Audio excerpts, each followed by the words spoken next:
Andrés Rambau, así está bien dicho. Rambó. Rambó es el titular de Cáritas La Plata. Gracias, Andrés, gracias por venir. Otra vez un llamamiento para que se pueda entender que hay pobreza en la Argentina y que se deben tener políticas acordes para intentar combatirla, ¿no? Sí, a ver, creo que en primer lugar, cuando se habla de pobreza, había algunos estereotipos que no ayudan a identificarla en la complejidad que tiene la situación de pobreza, sobre todo en situaciones como nuestras del conurbano bonaerense, del Gran Buenos Aires y en particular lo que nos toca a nosotros, que es el Gran La Plata, ¿no? Yo creo que hay una necesidad, como bien dice el presidente de la Comisión Nacional de Cáritas, Monseñor Ojea, de no cerrar los ojos, pero también cuando miramos qué es lo que vemos, ¿no? Me parece que en particular desde Cáritas no tenemos estadística, porque no es lo que nos toca a nosotros hacer estadística. Claro. Lo que tenemos es desde la estructura de las parroquias, la atención a las necesidades que van llegando y hasta donde cada comunidad tiene herramientas o elementos para poder atenderlas. Y Andrés, ¿ustedes qué ven la pobreza? ¿Qué ven?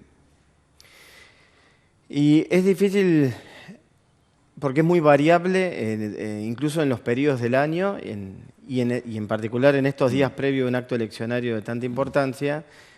Yo lo que veo ahora, yo en particular soy párroco en Ringuelet, ¿no? En la vera del Arroyo del Gato. Sí, claro. Uno ve, por ejemplo, en estos momentos mucha ayuda del Estado, del gobierno, de diferentes partidos, que ante un acto eleccionario bajan mucha ayuda. Claro. Entonces está como distorsionada la mirada hoy porque... Esto te quería decir, ¿es una ayuda del Estado o es una ayuda de la política? Y está mezclado, porque está mezclado depende de quién venga, ¿no? Claro. Pero es una ayuda de la política, pero en realidad es del Estado, pero donde se marca claramente... En un vehículo que dice que es algo del gobierno. Exactamente, y con nombre y apellido, ¿no? De qué candidato, de qué... Lo que suele pasar en todos los años impar, podemos decir, ¿no? Cada vez que tenemos elecciones. Ahora, ¿qué va a pasar después? Claro. Cuando se desinfle un poco, porque esto es una burbuja que se infla un poco, y después en la práctica lo que nosotros vemos que después la gente... ha estado metida en una cultura de la dádiva, donde está acostumbrada a que reciba, y pasan unos días y cuando ya dejó de recibir empieza a acudir más a los otros lugares donde sabe que le van a dar algo. Si no todo, algo le van a dar. Entonces ahí es donde recrudece un poquitito más los pedidos en las cáritas parroquiales, en la capilla y todo eso. Sí, claro. Pero también hay un tema ahí, ¿no? Yo digo que hay que distinguir, me parece interesante del tema de la pobreza, que es que hay un sector, vamos a decir, muy bajo, socialmente muy vulnerable, que está muy atendido por la política, vamos a decir, ¿no? O sea, tiene muchos planes, tiene muchos subsidios, y justamente por el hecho de estar tan atendido, incluso, por ejemplo, con todo lo que es los subsidios de niñez, de madre, de familia, numerosa, etcétera. Las asignaciones universales. Las asignaciones universales, ellos tienen acceso a un dinero que los está ayudando a sostenerse. Y después... Pero hay una brecha entre medio, entre el que ya tiene algo para defenderse, algún empleo en negro o en blanco, alguna changa, pero el que ya tiene una cierta estabilidad, pero en el medio hay una franja que es la más grave, que ni es receptora de los subsidios, ni tampoco tiene la estabilidad de un empleo. Propiamente queda ahí haciendo la changuita. Y ese sector es el más grave, el que se ha empobrecido. Que no es el más bajo. Es el que por ahí está un escaloncito más arriba. Pero claro, por ejemplo, es el que más quedó afectado, por ejemplo, en el Pero termina siendo el más vulnerable. ¿Por qué? Porque no tiene acceso al crédito y porque justamente el crédito al cual tiene acceso tiene tasas exorbitantes, por ejemplo, que son todos estos crédito fácil, donde empiezan... Los usureros. Los usureros, y eso genera un grave empobrecimiento. Claro. O sea, la persona entra en una debacle de endeudamiento. Y yo creo que ese es un sector muy grave porque no llega la ayuda del Estado ahí, tampoco llega el crédito, no tiene estabilidad. Ahí es donde está la franja, por ejemplo, de jóvenes que no encuentran el primer empleo, que no terminan los estudios y van quedando en esto de los ni-ni o de parejitas que recién están empezando y que quedaron ahí, chicos que no terminan, ni siquiera terminaron los estudios, queda embarazada, la chica sola, necesitan hacerse un ranchito y al final no tienen acceso a la ayuda de ningún lado, salvo algún pariente que los pueda ayudar. El embarazo adolescente, recién lo decías, el tema de los altos consumos de drogas, que se ve, el alcohol, por supuesto, también. Yo me permito disentir ahora con un funcionario que dijo que en realidad el aumento de la droga venía por el lado del aumento de la riqueza. Sí, yo tengo otro análisis. Yo tengo otro análisis, yo comparto otro análisis porque me parece que en ese caso lo que hay no es aumento de riqueza, sino aumento de endeudamiento. Porque yo creo que tiene que ver con el hacinamiento de nuestros grupos urbanos, donde la gente vive en casillas. Y en una casilla, la casilla es expulsiva. Sí. En la casilla está la madre con el niño. Sí. Vamos a arreglar el micrófono mientras estamos conversando con Andrés. Claro, ahí adentro, en un lugar muy pequeño, donde seguramente vive mucha gente, en las condiciones que no corresponden. Claro, está la madre con el chico más chiquitito. Cuando el chico empieza a tener un poquito más grande de edad y ya molesta dentro de la casilla, ¿a dónde va a parar? Va a parar a la esquina. Sí, a la calle. En la esquina, ¿quién está? Sí. Y está el dealer. Sí.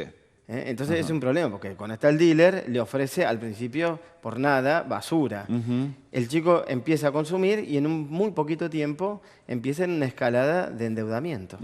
Y ahí es donde empieza la inseguridad. Entonces, yo creo que el tema ahí es que no es el aumento de la droga por aumento de riqueza, sino el aumento de la droga es aumento de endeudamiento.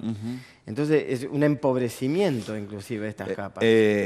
Una vez hablaba con gente que tiene una tarea social en un barrio y yo me animaba a preguntarle, bueno, ¿cuánta plata se necesita para venir a trabajar a este barrio y poder darle a toda esta gente, digamos, lo que corresponde? Por supuesto que se necesita empleo, se necesita la posibilidad de que entiendan de lo importante que es mandar a sus chicos a la escuela. Digo, hay un montón de cosas más que tienen que ver con la plata, pero yo lo graficaba de esta manera. Digo, ¿cuánta plata? No, en este barrio, tal vez con 3 o 4 asistentes sociales que recorran sistemáticamente cada una de estas familias, que estén con ellos, que los ayuden a salir adelante, tal vez es posible darle un envío muy importante a este barrio. Y te lo traslado, Andrés. Vos ves que esto, digo, es algo que ni siquiera merece demasiada inversión. Son valiosos los planes, los programas, las asignaciones universales y lo que falta es un poco más de presencia en el lugar del Estado que tal vez se puede resolver con profesionales adecuados. Sí, y yo creo que los mecanismos ya están, lo que pasa es cómo se usa la herramienta. Si un destornillador lo usa para martillar, no le eche la culpa al destornillador. Absolutamente. ¿No? Entonces yo creo que las herramientas están, por ejemplo, todo esto que se ha trabajado con el tema de cooperativas, es muy valioso y es mucho dinero el que se baja ahí, pero el tema es que cuando eso se usa para financiar la política, estamos complicados. O sea, si el municipio de La Plata se maneja aproximadamente, dice unos 75 millones de pesos al año, creo que en cooperativa, pero ¿cuánto de eso va para los punteros? O sea, lo que era el cooperativismo, que es algo tan valioso y que le da herramienta, se termina desvirtuando porque no está en manos de quienes tiene que llevar.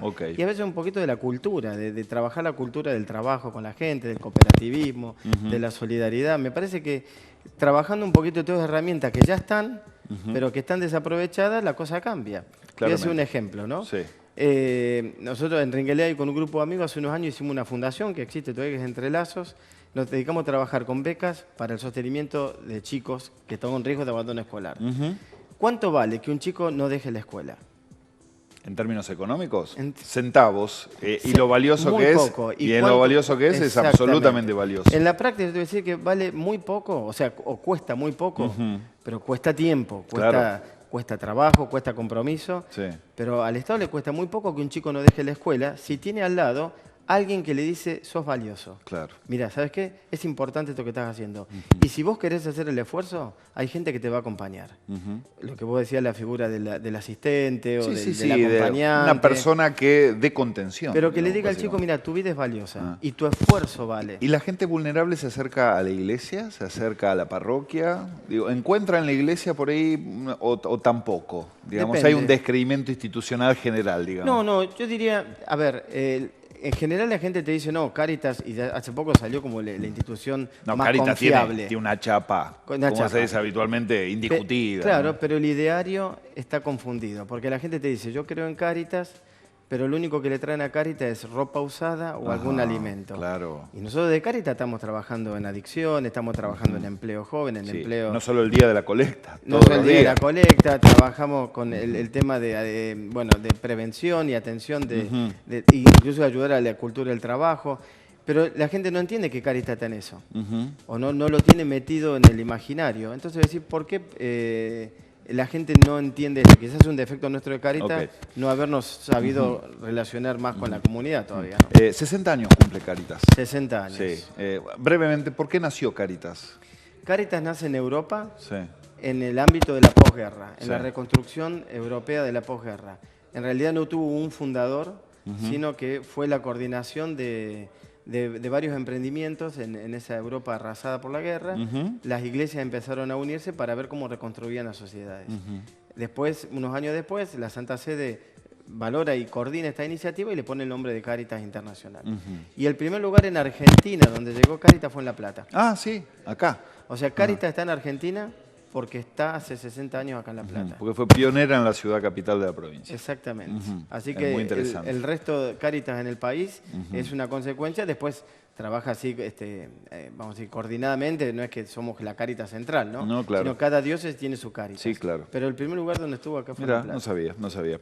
Gracias, Andrés. No, por Muy favor, a amable, ustedes por la muy invitación. amable por venir.